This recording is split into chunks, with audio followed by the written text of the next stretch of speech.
ये किताब। नहीं अजी, सावित्री किताब ला। मन बिगाड़ कर रखा इस किताब ने। तो ये किताब मुझे नहीं। मैं समझ सकती हूँ कि सावित्री का उस किताब के प्रति कितना लगाव रहा होगा। हाँ, ये किताब उसके लिए उम्मीद से भी अधिक एक प्रेरणा की तरह थी। अब तुम बिल्कुल फिक्र मत करो। अब तुम्हारे और नामदेव काका के साथ इस मिशन में मैं भी तुम्हारा साथ दूँ। पापा, अजी ने मेरी पुस्तक छीन ली। तुम्हारी कौन सी पुस्तक? जीजस की। तू रुक अभी। रुक। पुस्तक में सरस्वती का वास होता है। ऐसा ना हो अगर तू इस पुस्तक को नष्ट करने जाए और सरस्वती हम पर नाराज हो गई तो?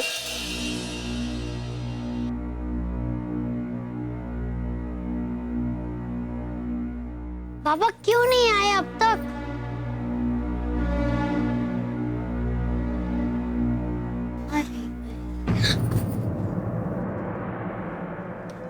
बैठ बैठ जा।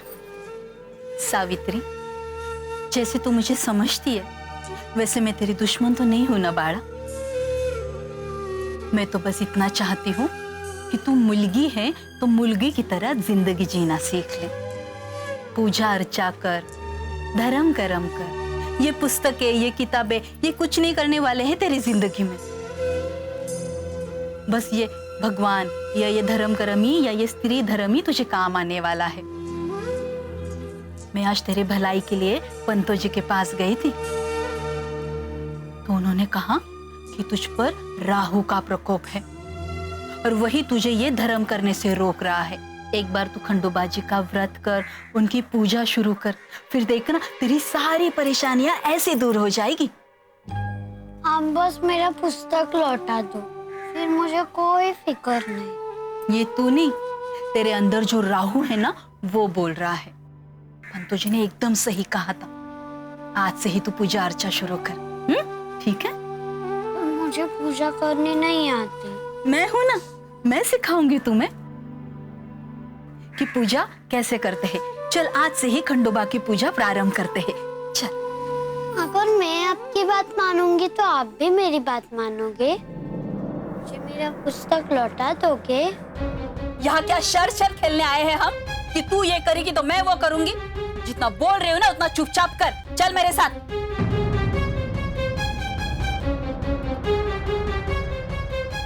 हे खंडोबा, कितनी विधर्मी हो गई है ये लड़की।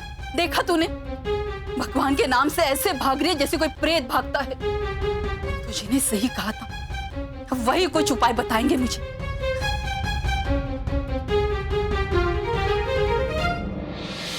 पत्थर को सिंदूर लगाकर उसे तेल में डुबोकर समझा जाता है जिसे देवता, वो असल में होता है पत्थर।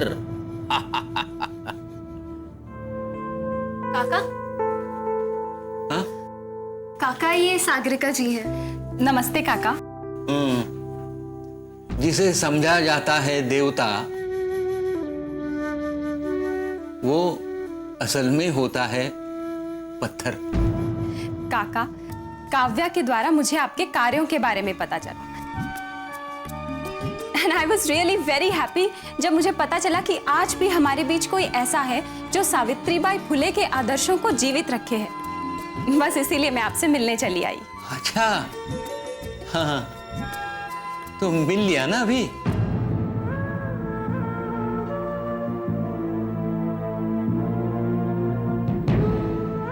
काका,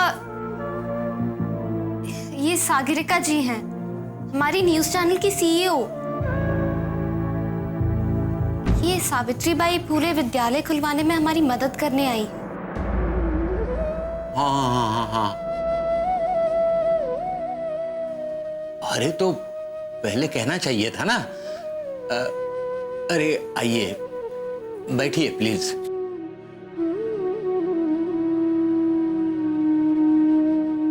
हाँ, पहले आप मुझे ये बताइए कि आप हमारे लिए क्या कर सकती है?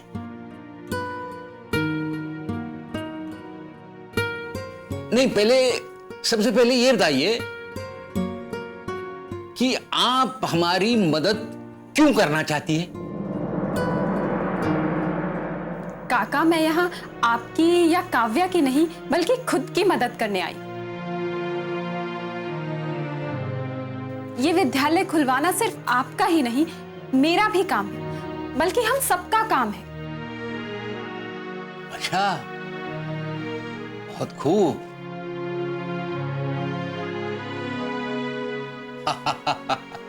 लेकिन आपको पता है, एक विद्यालय खुलवाना कितना कठिन काम है।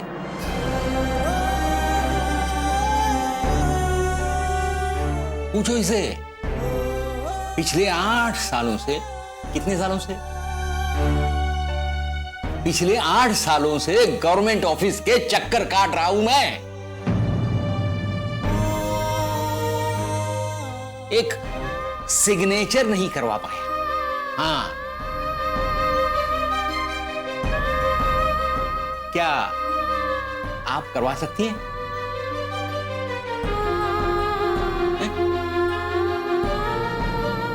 काका, ये सागरिका जी हैं, हमारे चैनल की सीईओ। इनकी बहुत बड़े बड़े मंत्रियों से जान पहचान है। हाँ, वो तो समझ गया। लेकिन साइन तो प्यून ही करवाता है ना।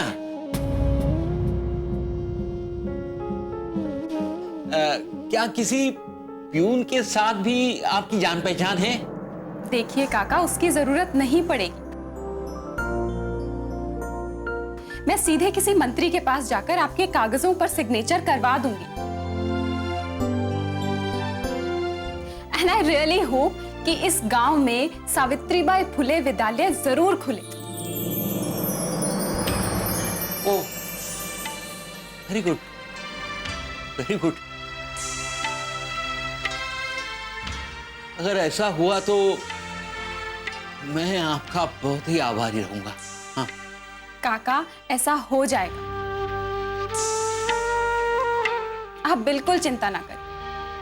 ठीक है काव्या, मैं अब मुंबई चलती हूँ और इस मिशन पर तैयारी करती हूँ। सी यू। बाय।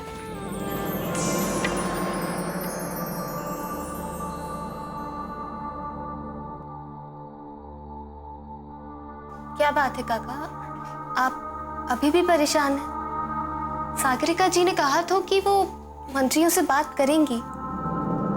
पता है मुझे, कुछ नहीं होगा, कुछ नहीं होगा, जानता हूं मैं।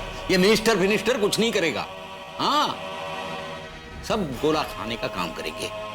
अरे साइन करवाना दूर, ये सब फाइल रोकने का काम करेंगे। जैसे पंतो जी सावित्री को रोकते थे ना, उसी तरह ये सब मिलके हमें रोकेंगे। हाँ, जानता हूं मैं। हाँ,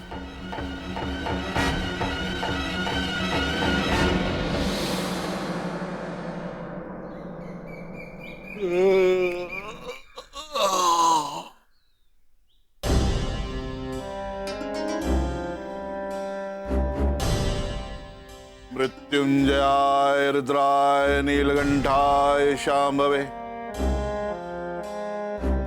अमृतेशाय सर्वाय महादेवाय ते नमः। पंतु जी तो अपनी पूजा में मग्न है। लगता है मैं सही समय पर नहीं आई हूँ। मुझे जाना चाहिए यहाँ से।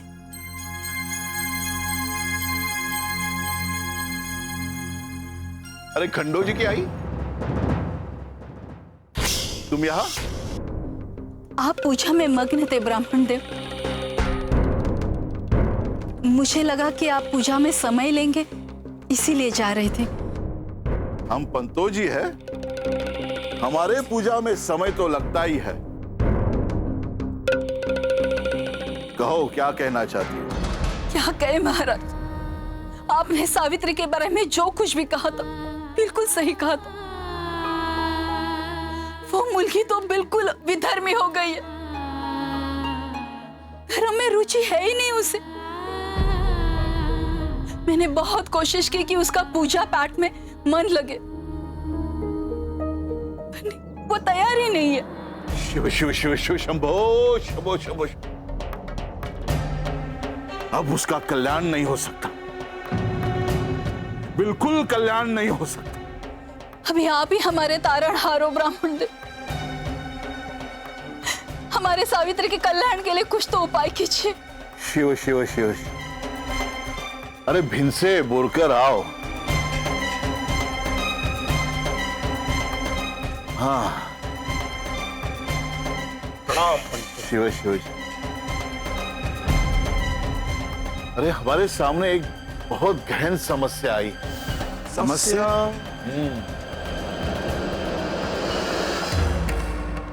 समस्या समस्या।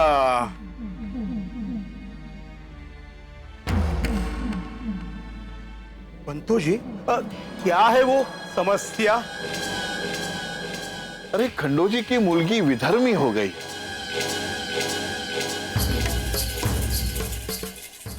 तो इसके ऊपर तो कोई उपाय है ही नहीं।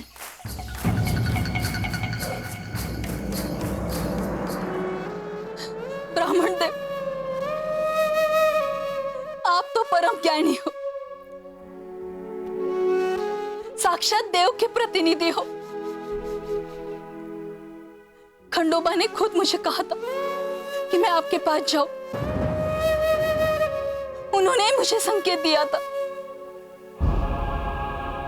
ब्राह्मण देव, अब आप ही सावित्री का कल्याण करिए,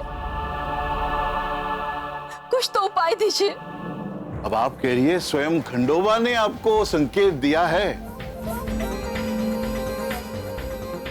तब तो हमें विचार मंथन करना होगा। बोलकर इनसे जी।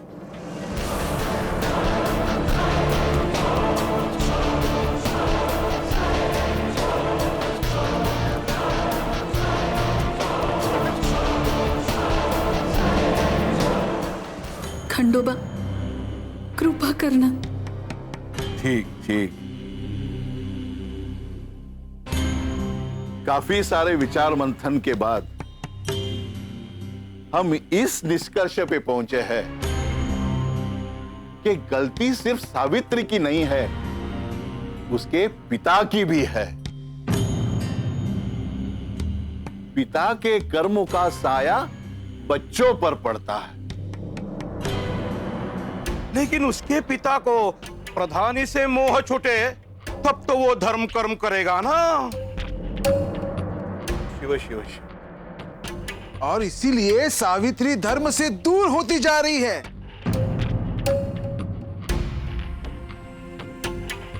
तो इस पर क्या उपाय करें?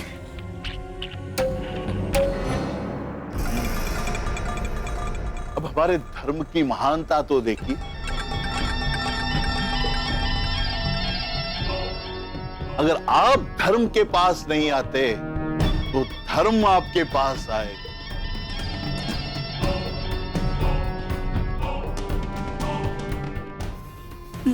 मैं समझी नहीं ब्राह्मण देव। हाँ, अन्नदानंच महत्पुण्यम सदा संकटहारणम। इसका मतलब है सभी ब्राह्मणों को भोजन कराओ।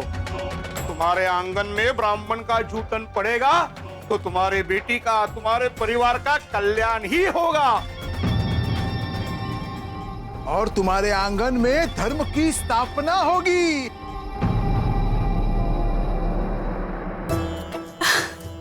मैं तैयार हूं। देवता की सेवा करना, इससे बड़ा सौभाग्य और क्या हो सकता है।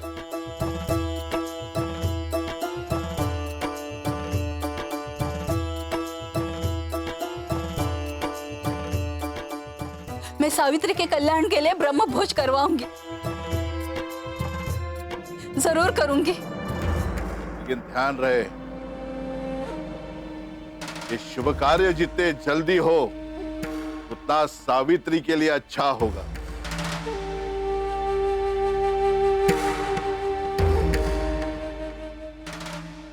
जैसे आप आदेश दें। कल तो शुभ मुहूर्त है। हाँ।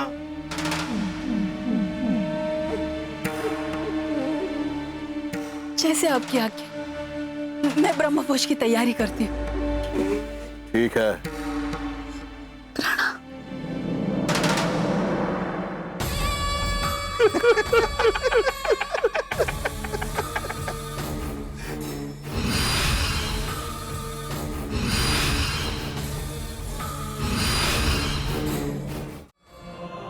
ब्राह्मण देव को मैंने बोल तो दिया कि कल मैं ब्रह्म भोज कराऊंगी, लेकिन इतनी जल्दी कैसे करूंगी सब?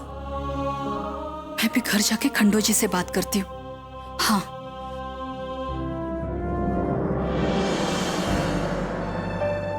आज के बाद ज्योति पाठशाला नहीं आएगा। आज के बाद ज्योति हमारे हर काम में हमारी मदद करे। आज से तुम्हारी पढ़ाई बंद, कोई जरूरत नहीं है ऐसी। कल से तुम हमारे साथ काम पर चलोगे, समझ गए? क्या बात है गोविंद, कैसे याद किया? पुजारी जी आप जी प्रणाम। क्या बात है गोविंद, आज तुम बड़े चिंतित दिखाई दे रहे हो।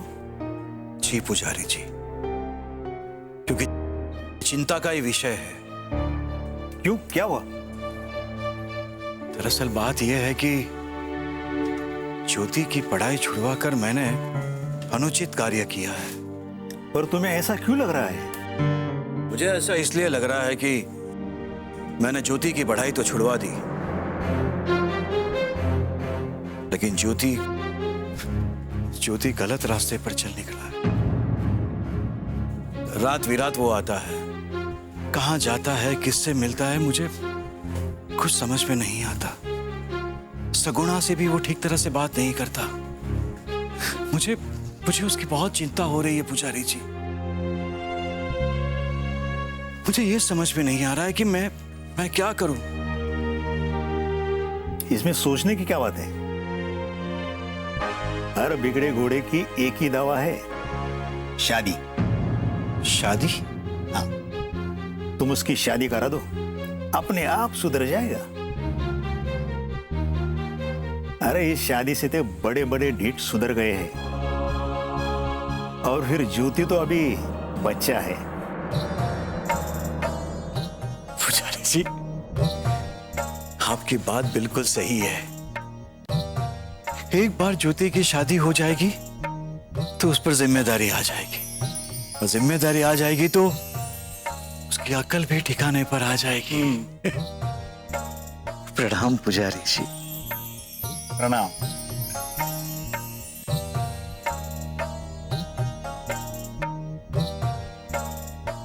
सही कहा पुजारी जी ने, शादी।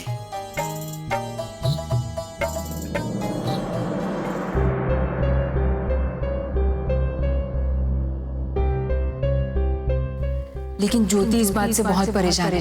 जब से उसकी पढ़ाई छूटी है ना, उसका व्यवहार बदल सा गया है।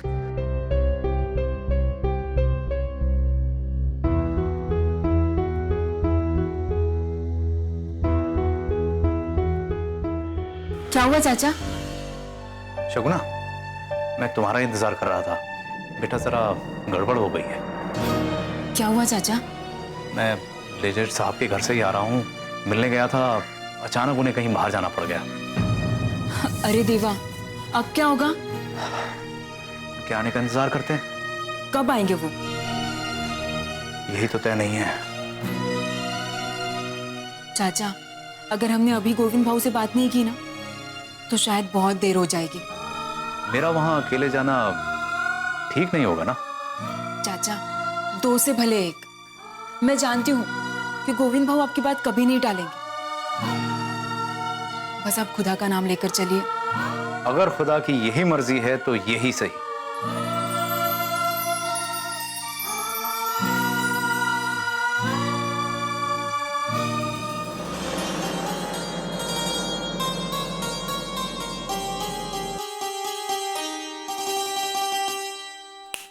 सावित्री।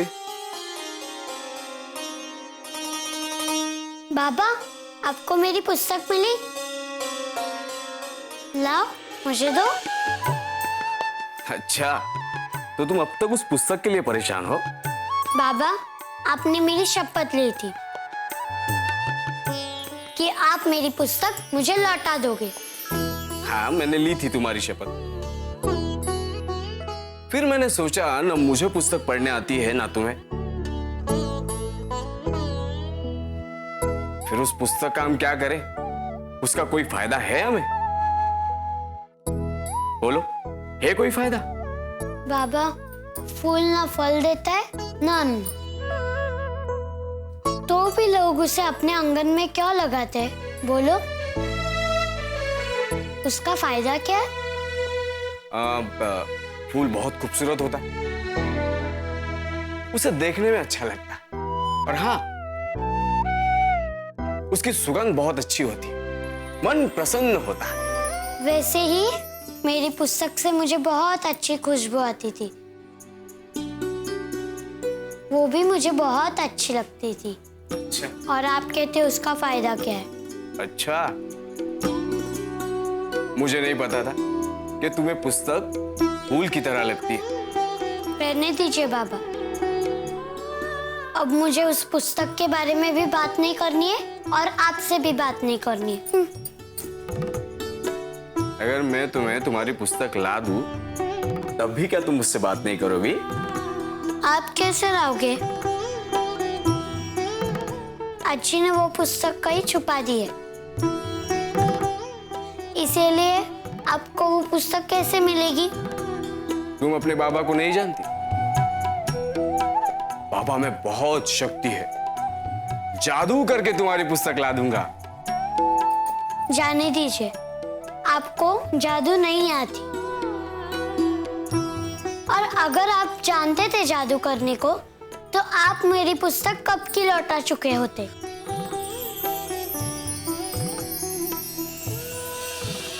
पूजा ब्राह्मणों के लिए, पढ़ाई ब्राह्मणों के लिए, भोज ब्राह्मणों के लिए। ये ब्राह्मणों के तो 5 उंगलियां घी में है। बाबा, मुझे पहले ये बताओ कि आप पूना क्यों जा रहे हो? तुम्हारे लिए लड़का खोजने। आपके यहाँ ब्राह्मण भोजन करने आते हैं और यजमान घर से बाहर निकल जाता है। हम ब्राह्मणों का अपमान है। हम ऐसे घर में एक क्षण भी नहीं रह सकते।